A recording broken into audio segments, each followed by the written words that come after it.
Hey guys, it's Endar. Now, Averness's plugin loader, which has let Space Engineers players install useful client-side mods and plugins for several years now, is being discontinued soon. I decided to launch the game without plugin loader, nor any of the plugins that I've added to my game, and the difference is astounding. So I'm making this video to highlight 12 of the most functionally useful, aesthetically improving, and accessibility enhancing plugins for plugin loader that, in my opinion, should really be added to the base game.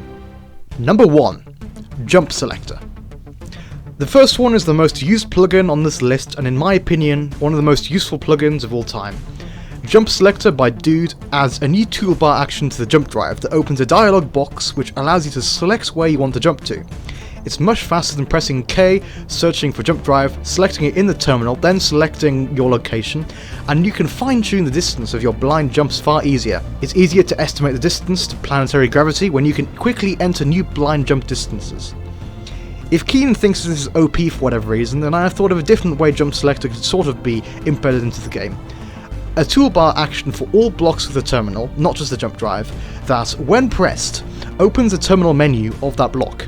This would basically act as a jump selector, except blind jump distances would be set as percentages as normal, and there's no big jump button for whatever reason. But if they're cool, then Keen could just add those two. I mean, I can see why we can't jump using timers or scripts, because Delta Wing would have taken over the universe already, but I don't see why we can't jump from the terminal screen. Number 2. Grab single item. Not too long ago, Keen made it so tools, bottles and weapons could stack in the inventory. Before this, we could safely shift-click to move the unstacked tools straight into our inventories, but now we need to right-click drag and enter the number 1, just to take a single tool from the stack. And if you didn't notice they were stacked and instinctively shift-clicked, then all your elite tools are lost if you die on your mission. Past 2704's Grab Single Item plugin simply adds the ability to alt-click a stack of items and only take one. Why this isn't in the game already is beyond me. It shouldn't take so long in the inventory just to equip yourself with better tools. Number 3. Assembler Sorting. Ordinarily, the assembler that was placed first appears at the top of the assembler list in the production screen and is the one that's automatically selected when you open it. Naturally, you'll want to set this one as your master assembler and everything else as your slaves. But if you want a different assembler as the master assembler, then it won't be selected by default when you open the production menu. This is where their 8514's assembler sorting plugin comes in. It simply puts the assembler you are opening the terminal with first, then puts incomplete assemblers at the bottom of the list, then sorts all functional assemblers by their display name. So if you name your master assembler A assembler, then it should appear at the top of the list and be selected by default, which then allows you to put all your production stuff into it straight away, instead of having to fumble around in the menu for longer. Keen, please add this. Everything else is already sorted by alphabetical. Why is not this? Number 4. GPS marker scaling. This one's funny as it's the solution to another awful change that Keen decided to implement in an update once.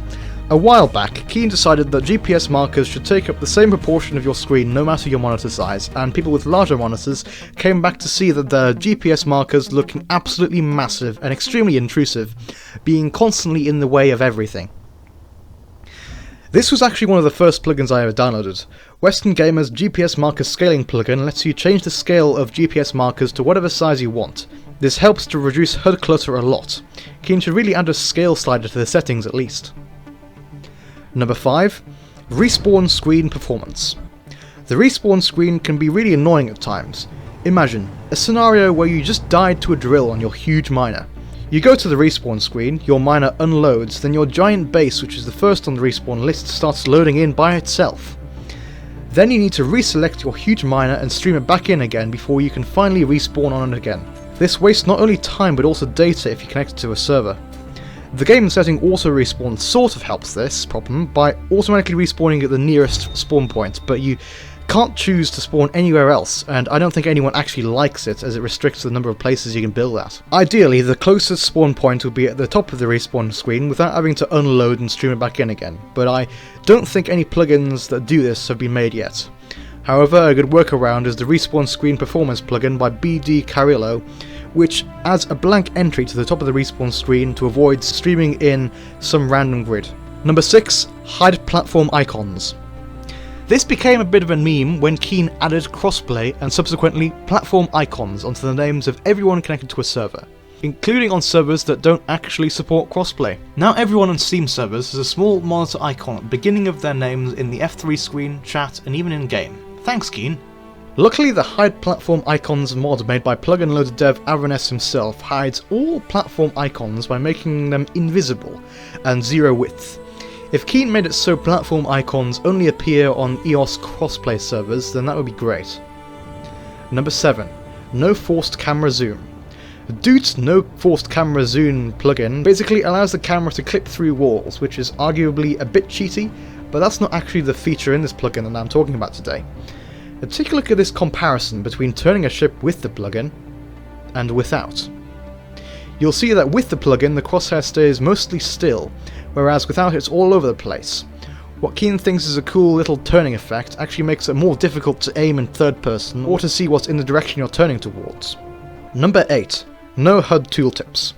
Climb's no HUD tooltips forces the game to be in a minimal HUD state so the blocked tooltips don't show. It's basically the HUD state that you get after pressing tab once. Now pressing tab toggles your simple HUD on or off, instead of cycling between HUD cluttered with loads of tooltips, then simple HUD without tooltips, and finally no HUD at all. All Keen needs to do is have HUD tooltips be a setting, instead of having to cycle them on or off with tab. Number 9. Animated jump drives. The jump drive block is a circular bit in the middle of the model. Gwindlemere and SE Modder 4 decided to make it spin. It spins faster when the jump drive is charging, and I think it's really cool and immersive. I've loved this little mod since before it was even a plugin. Number 10. Dynamic Hydrogen Engine.